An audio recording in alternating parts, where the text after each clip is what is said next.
టీవీ4 news కి స్వాగతం. ముందుగా ముఖ్యాంశాలు. వైజాగ్ జిల్లా అధ్యక్షుడు మాజీ మంత్రి గుడివాడ అమర్నాథ్ ప్రెస్ మీట్.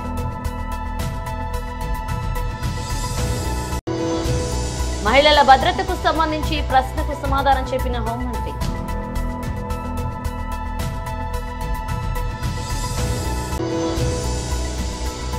తెలంగాణ భవన్లో బీఆర్ఎస్ నేతల విలేకరుల సమావేశం.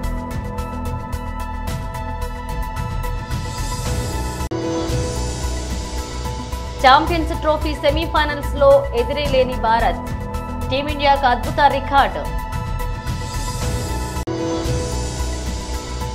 1000 మంది ఉద్యోగుల మేడపై కత్తి వేలాడదీసిన ఓలా.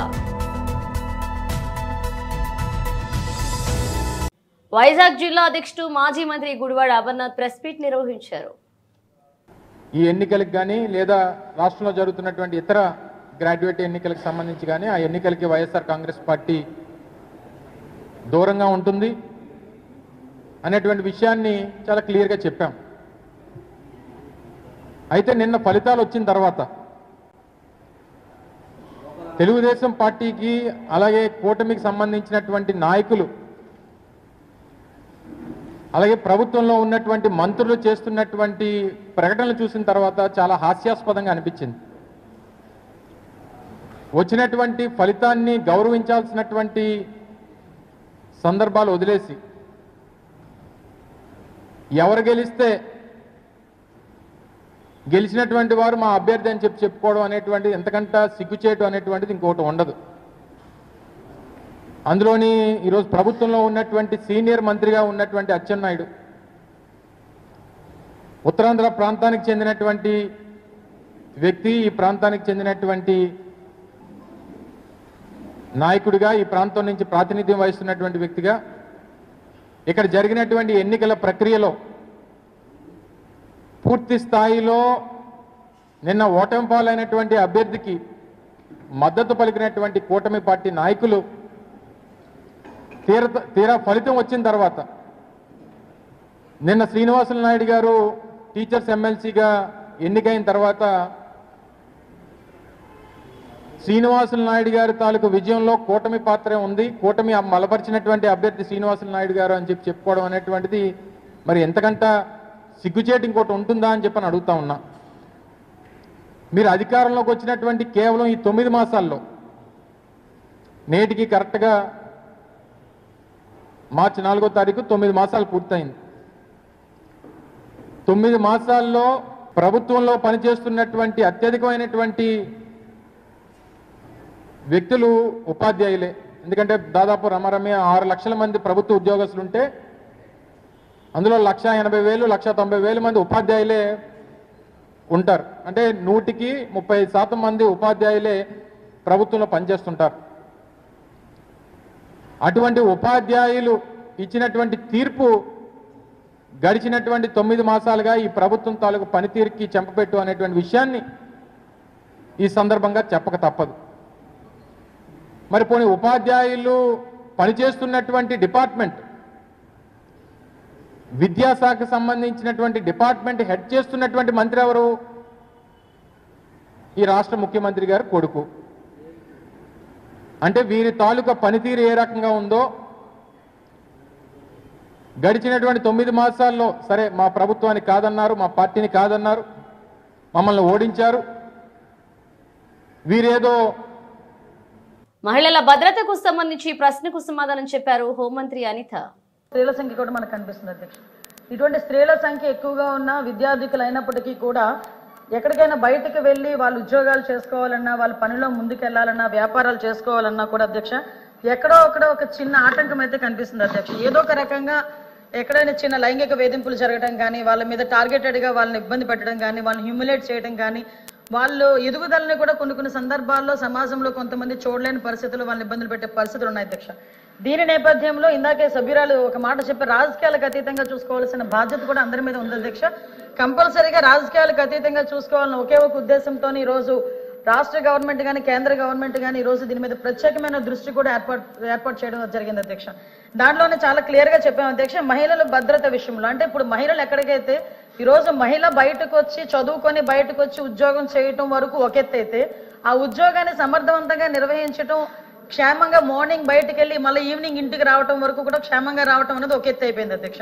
అంటే వాళ్ళు పనిచేసే ప్రదేశాల్లోనే ఉన్న సిచ్యువేషన్స్ అవనాయండి, వాళ్ళు ఉన్న ప్రదేశాల్లో భద్రత విషయంలో అవనాయండి, వాళ్ళకి ఎక్కడా కూడా ఇబ్బందికరంగా సురక్షితమైన ప్రదేశాల్లో వాళ్ళు ఉద్యోగం కల్పించే బాధ్యత కూడా గవర్నమెంట్ తీసుకోవాలి. ఈరోజు గవర్నమెంట్ కూడా తీసుకుంటుంది అధ్యక్ష.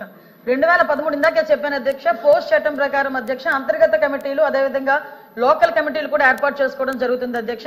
దీని మీద అవగాహన కూడా పెంచాలి అధ్యక్ష. ఎందుకంటే పర్టికులర్ గా చెప్తున్నాను, చాలా మందికి ఈ విషయంలో తెలియదు అధ్యక్ష. ముఖ్యంగా ఆడపిల్లలు బయటకు వచ్చి ఉద్యోగాలు చేస్తుంటేనే రకరకాలుగా మాటలు పడే పరిస్థితుల్లో తీరా ఉద్యోగానికి వెళ్ళిన తర్వాత కూడా అక్కడ వాళ్ళు పడే వేధింపుల గురించి బయటికి చెప్పుకోలేక, దీన్నన్నింటినీ కూడా పోలీస్ డిపార్ట్మెంట్ వాళ్ళకి వెళ్ళి చెప్పుకోలేక, పోలీస్ స్టేషన్కి వెళ్తే ఏదో కొంచెం ఇబ్బంది పడే పరిస్థితులు, ఇలాంటి సిచ్యువేషన్స్ లో వాళ్ళెవరు కూడా బయటపడే పరిస్థితులు కనిపించట్లే. కాబట్టి దీని మీద కంపల్సరీగా ప్రతి కంపెనీలో కానీ ఎక్కడైనా కూడా 10 మంది ఉమెన్ ఎంప్లాయీస్ కనుక ఉంటే డెఫినెట్ గా అక్కడ ఒక అంతర్గత కమిటీ, ఒక లోకల్ కమిటీని కూడా ఏర్పాటు చేసుకోవాల్సిన అవసరం ఉంటుంది అధ్యక్ష. దానికి కూడా సభ్యుల కింద అందులోని బాగా చదువుకున్న ఒక ఎంప్లాయీని చైర్మన్ కింద ఏర్పాటు చేసుకోవడం, అదేవిధంగా NGOs ని ఇందులో ఇన్వాల్వ్ చేయడం, ఒక లీగల్ టీమ్ ని కూడా అంటే లీగల్ గా కొంచెం అవగాహన ఉన్న వాళ్ళు అందులో కమిటీల కింద ఏర్పాటు చేసుకోవడం, ఒక కమిటీ అధ్యక్ష అంతర్గత కమిటీ, అదేవిధంగా లోకల్ కమిటీలో కూడా అధ్యక్ష ఎవరైతే కంపెనీల్లో పనిచేస్తున్నారో ఆ కంపెనీ ఓనర్ ఒకరిని నామినేట్ చేయొచ్చు అధ్యక్ష. ఈ రకంగా అక్కడ కమిటీలు ఏర్పాటు చేసుకోవడం. ఇంకొకటి ఏంటంటే, ఎవరైనా మా మీద లైంగిక వేధింపులు జరిగినాయి, మమ్మల్ని ఇబ్బంది పెడుతున్నారు అన్న విషయాన్ని ఎవరైనా వచ్చి కంప్లైంట్ చేస్తే కంప్లైంట్ వాళ్ళు ఇచ్చిన తర్వాత కౌన్సిలింగ్ నిర్వహిస్తారు అధ్యక్ష. కౌన్సిలింగ్ నిర్వహించి కౌన్సిలింగ్ లో కూడా వాళ్ళు కంపల్సరీగా అవతల వాళ్ళు తప్పు చేశారని నిర్ధారణగా కమిటీ వచ్చిన వెంటనే ప్రైమ్ ఆఫ్ అఫెన్స్ కింద కంపల్సరీగా నియర్ బై ఉన్న పోలీస్ స్టేషన్ కి వాళ్ళు కంప్లైంట్ ఇచ్చి తద్వారా వాళ్ళని ఫర్దర్ గా వాళ్ళ నేరం నిరూపితం అయిన తర్వాత ఉద్యోగం నుంచి తొలగించడం కానీ, అమ్మాయికి న్యాయం చేయడం కానీ, ఈ రకంగా ప్రొసీజర్ ఉంటుంది అధ్యక్ష. దీని మీద ప్రత్యేకంగా నోడల్ అధికారి కింద కలెక్టర్లను కూడా ఏర్పాటు చేయడం జరిగింది అధ్యక్ష. దీనిలో NGOs కానీ అదేవిధంగా పోలీస్ డిపార్ట్మెంట్ వాళ్ళు కానీ ఎక్కువగా దీనికి women and child welfare department కి సంబంధించి ఎక్కువగా బాధ్యత తీసుకునే పరిస్థితులు కూడా ఇందులో. తెలంగాణ భవన్లో బీఆర్ఎస్ నేతల విలేకరుల సమావేశం నిర్వహించారు. ఎక్కడ కూడా దేశంలో కానీ మరో చోట కానీ ఎక్కడ కూడా రైతుల కోసమే ప్రభుత్వం ప్రీమియం చెల్లించి ఒక బీమా పథకాన్ని, రైతు బీమా పథకాన్ని ప్రవేశపెట్టిన దాఖలాలు గత అనుభవంలో ఎక్కడా లేవు. వ్యవసాయక దేశాలు ఎక్కడ లేవు, ప్రత్యేకించి మన దేశంలో ఎప్పుడు అటువంటి ఆలోచన కూడా జరగలే. రైతు బీమా అనేటువంటిది అత్యద్భుతమైనటువంటి పథకం అని చెప్పి ఆ పథకం అమల్లోకి వచ్చిన తర్వాత యునైటెడ్ నేషన్స్ ఆఫ్ ఆర్గనైజేషన్ సంబంధించినటువంటి FAO ఉంటుంది, ఒకటి ఫుడ్ అండ్ అగ్రికల్చర్ ఆర్గనైజేషన్ అని UNO ఆధ్వర్యంలో ఉంటుంది. ప్రపంచ వ్యవసాయ విధానాల మీద రీసెర్చ్ చేస్తారు. FAO తరఫున వరల్డ్ ఫుడ్ ప్రైజ్ కూడా ఇస్తుంటారు. అటువంటి prestigious organisation, world prestigious organisation పేర్కొన్న 2 అత్యద్భుతమైనటువంటి పథకాలు రైతాంగానికి మేలు చేసినాయి భూగోళంలో. వాళ్ళు వాడిన పదం ఒకటి రైతు బంధు, ఒకటి రైతు బీమా అని చెప్పినారు. అంతటి విశిష్టమైనటువంటి రైతు బీమా పథకానికి శ్రీకారం చుట్టింది కేసీఆర్ సర్కార్ ఆ రోజు. అంటే రైతు తన పేరు మీద భూమి ఉండి 58 ఏళ్ల గరిష్ట వయస్సు పరిమితికి లోబడి ఉండి ఏ కారణం చేతనైనా దురదృష్టవశాత్తు ఒక రైతు యొక్క మరణం సంభవిస్తే, అది ప్రమాదమైన, రోగగ్రస్తమైన, లేకుంటే మరోటైనా మరణం అంటూ ఏ రకంగా జరిగినా దురదృష్టవశాత్తు ఆ రైతు కుటుంబం వీధిన పడొద్దు, ఇబ్బంది పడొద్దు అని చెప్పి ఆ రైతును ఆదుకోవడం కోసం మాత్రమే ఉద్దేశించినటువంటి అత్యద్భుతమైన పథకం అది. ప్రీమియం ప్రభుత్వమే చెల్లించి ఆ రైతు మరణానికి సంబంధించినటువంటి వివరాలు ఒకసారి వ్యవసాయ అధికారి, పంచాయతీ అధికారి మరణాన్ని ధృవపరుస్తూ వివరాలు పోర్టల్లో ఆన్లైన్లో అప్లోడ్ చేస్తే ఎవ్వరు పోయి ఏ కార్యాలయం చుట్టూ పోయి తిరిగేటువంటి కర్మ లేకుండా 5 నుంచి 6 లేదా 7 వర్కింగ్ డేస్లో 5-6 పని దినాల లోపలే ఆ కుటుంబానికి నేరుగా అకౌంట్లోకి డబ్బులు వచ్చి పడేవి. ఇటువంటి అద్భుతమైనటువంటి పథకానికి శ్రీకారం చుట్టి రాష్ట్రంలో మా ప్రభుత్వం దిగిపోయే నాటికి ప్రవేశపెట్టినటువంటి ఈ పథకం ద్వారా రైతులకు 1,18,198 కుటుంబాలకు 1,18,198 కుటుంబాలకు ఒక్కొక్కరికి 5 లక్షల రూపాయల చొప్పున ఆ గతించిన రైతు కుటుంబంలో బీమాను అందించడం జరిగింది. దీనికోసం మొత్తం కేసీఆర్ సర్కార్ ఆనాడు ఎల్ఐసికి ఛాంపియన్స్ ట్రోఫీ సెమీఫైనల్స్ లో టీమిండియా అద్భుతమైన రికార్డ్ కలిగి ఉంది. గత 27 ఏళ్లుగా ఈ టోర్నీలో జరిగిన సెమీస్ లో భారత జట్టుకు ఓటమి అనేది లేదు. సెమీఫైనల్స్ కు వెళ్లిన ప్రతిసారి గెలిచి సగర్వంగా ఫైనల్లో అడుగుపెట్టింది. 2000, 2002, 2013, 2017 సెమీఫైనల్లో విజయాలు నమోదు చేసి తన ఆధిపత్యాన్ని ప్రదర్శించింది. ఇవాళ ఆస్ట్రేలియాతో జరగబోయే సెమీఫైనల్లోనూ అదే రిపీట్ చేయాలని భారత అభిమానులు కోరుకుంటున్నారు. ఇక మంగళవారం దుబాయ్ ఇంటర్నేషనల్ క్రికెట్ స్టేడియంలో జరిగే ఐసీసీ ఛాంపియన్స్ ట్రోఫీ 2025 సెమీఫైనల్లో ఆస్ట్రేలియాతో భారత జట్టు తలపడనుంది. కాగా భారత్ ఛాంపియన్స్ ట్రోఫీ సెమీఫైనల్ కు చేరుకోవడం ఇది 6వసారి.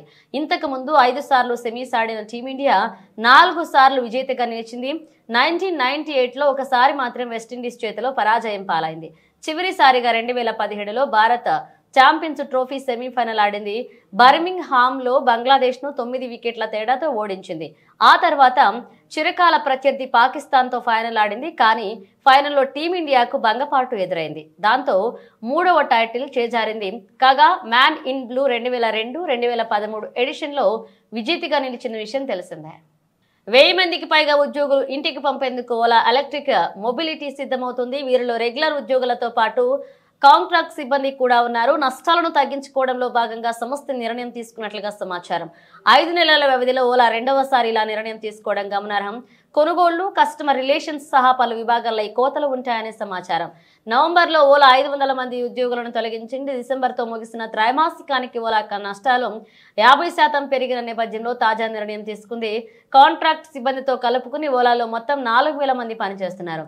తాజా తొలగింపుల వీరిలో పావు వంతు భాగం కావడం గమనార్హం. ఫ్రంట్ ఎండ్ ఆపరేషన్లు ఆటోమేటెడ్ చేసి ఖర్చులను తగ్గించుకుని వినియోగదారులకు ఉత్తమ సేవలు అందించేందుకు కంపెనీని పునర్నిర్మిస్తామని ఓలా పేర్కొంది.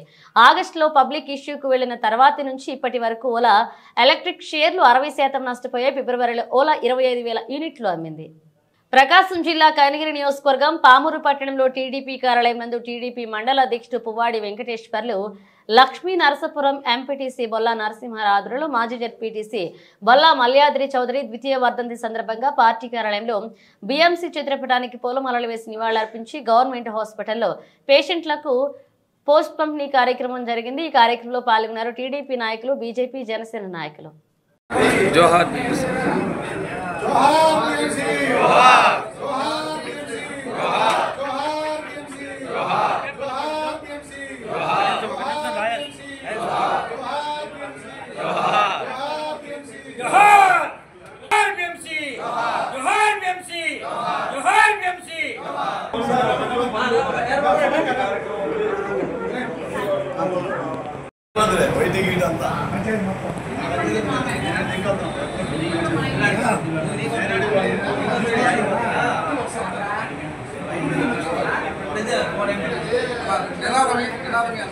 जोहार बीएमसी, जोहार बीएमसी, जोहार बीएमसी, जोहार बीएमसी, जोहार बीएमसी.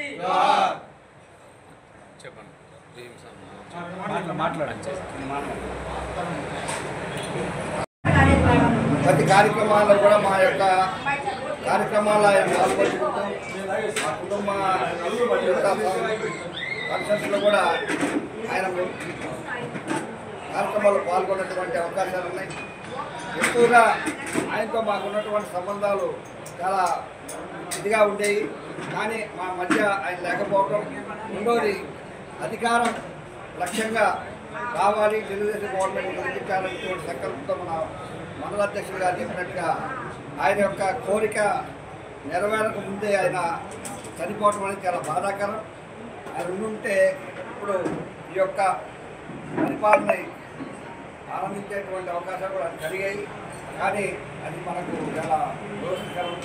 కాబట్టి వారి యొక్క కుటుంబం జరగడం వల్ల అందరికీ కూడా చాలా బాధాకరంగా ఉంది.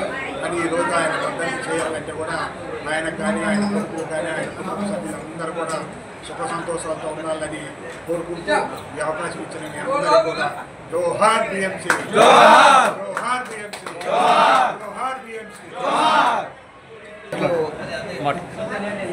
బీఎంసీ బిఎంసి గారి యొక్క రెండవ వర్ధంతి. బిఎంసి గారు చాలా రోజులుగా రాజకీయాల్లో ఉన్నప్పటి నుంచి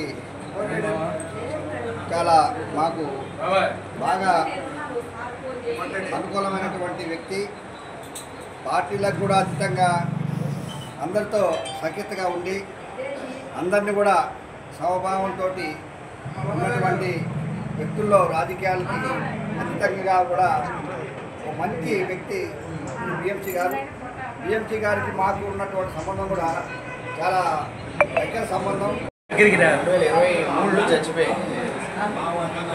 బిఎంసి మామ తెలుగుదేశం పార్టీకి ఎంతో అభిమానంగా మన ఉప్పు గెలిపించాలనే ఉద్దేశంతో మన తెలుగుదేశం పార్టీకి వచ్చి ఆయన చేసిన కృషి ఎంతో మన పావుల మండలానికి జేమ్స్ వాన్ చేసిన కృషి.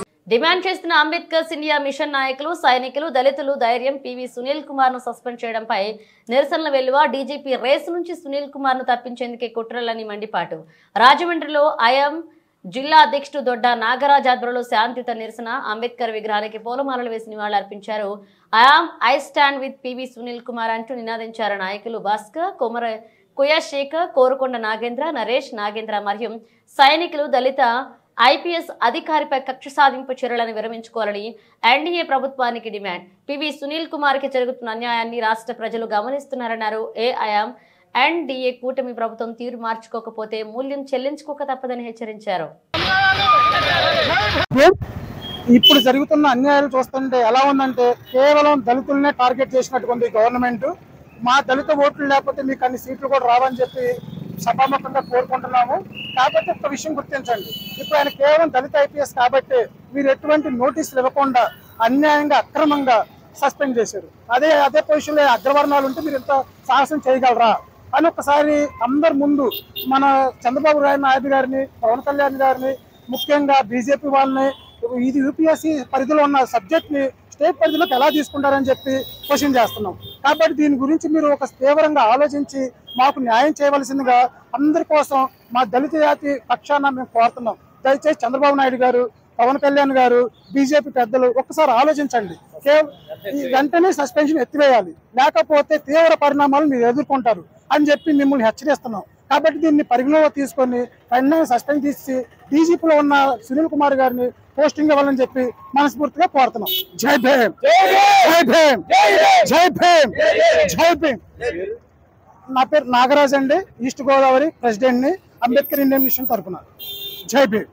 ఖమ్మం స్థానిక ప్రెస్ క్లబ్ లో ఏర్పాటు చేసిన విలేకరుల సమావేశంలో సామాజిక కార్యకర్త ఎన్ రాములు మాట్లాడుతూ ఖమ్మం జిల్లా కొనిజర్ల మండలం అమ్మపాలె గ్రామం పరిధిలో సర్వే నెంబర్లు వరుసగా 594, 595, 11, 12, 18, 19, 20 నందు చేరువకు వెళ్ళు జాలు కలదు. సదరు జాలను పూర్తి మూసివేసి దాన్ని రోడ్డుపై నిర్మించి ఫ్లాట్లుగా విభజించారు.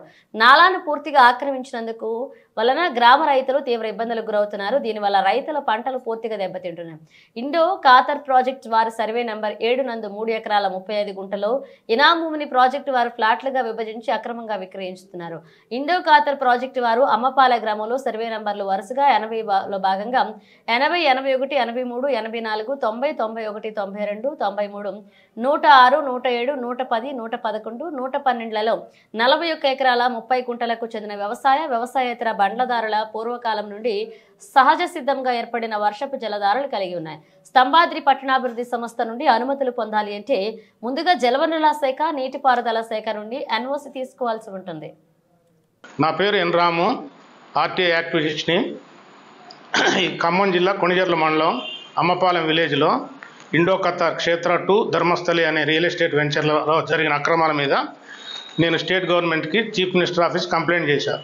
వాళ్ళు దాని మీద రెస్పాండ్ అయ్యి మున్సిపల్ అడ్మినిస్ట్రేషన్ ప్రిన్సిపల్ సెక్రటరీ గారిని ఆర్డర్ చేశారు ఎంక్వైరీ చేయమని.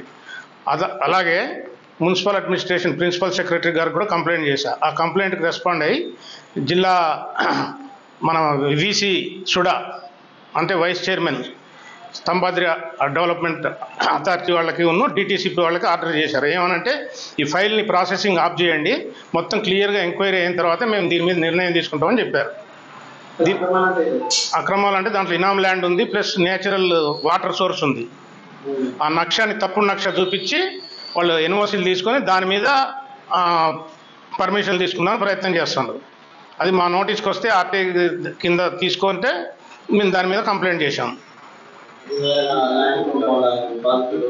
బాధితులు ఎవరు లేదు ప్రస్తుతానికి. బాధితులు అవుతారు. వాళ్ళు ఆల్రెడీ 20,000 రూపాయలు ప్రీ లాంచ్ దాని కింద 25 కోట్ల రూపాయలు వసూలు చేశారు కూడా. అది ప్రస్తుతానికి దాన్ని ఆఫ్ చేశారు ఫైల్ మాత్రం సుడా దగ్గర. ప్లస్ డిటీసీపీ వాళ్ళకు కూడా క్లియర్ ఇన్స్ట్రక్షన్ ఇచ్చింది గవర్నమెంట్, దాని మీద ఎలాంటి ప్రాసెస్ చేయబాకండి, మేము గవర్నమెంట్ పరంగా మేము నిర్ణయం తీసుకునేవారు. కానీ పనులు జరుగుతున్నాయి ప్రజెంట్ కూడా. దిగువ స్థాయి సిబ్బంది మొత్తం వాళ్ళు కోఆపరేట్ చేస్తున్నారు అక్కడ. అది పంచాయతీ సెక్రటరీలు, ఎండిఓ ఆఫీస్ సిబ్బంది వాళ్ళు కూడా మొత్తం లోపల కడుతున్నారు. మొత్తం దాన్ని ఏమంటారు, చిన్న చిన్న గోడలు కడుతున్నారు లోపల ప్లాట్ వైజ్ చేయడానికి చేస్తున్నారు. ఇప్పుడు ప్రాసెస్ అండర్ ప్రాసెస్.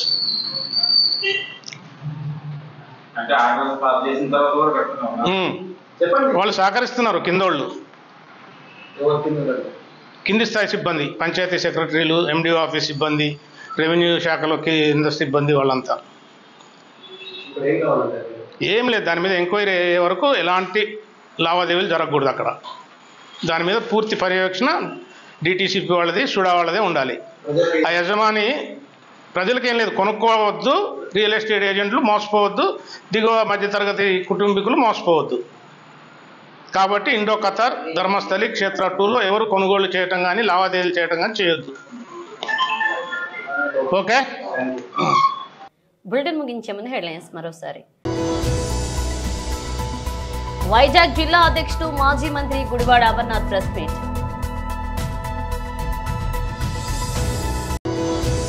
మహిళల భద్రతకు సంబంధించి ప్రశ్నకు సమాధానం చెప్పిన హోంమంత్రి.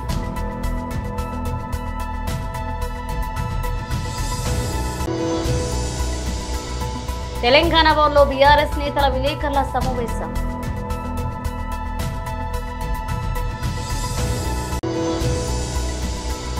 ఛాంపియన్స్ ట్రోఫీ సెమీఫైనల్స్ లో ఎదురే లేని భారత్, టీమిండియాకు అద్భుత రికార్డు. 1000 మంది ఉద్యోగుల మేడపై కత్తి వేలాడదీసిన ఓలా. ఇవే బులెటిన్ అప్డేట్స్. మరణ అప్డేట్స్ తో మళ్ళీ కలుద్దాం.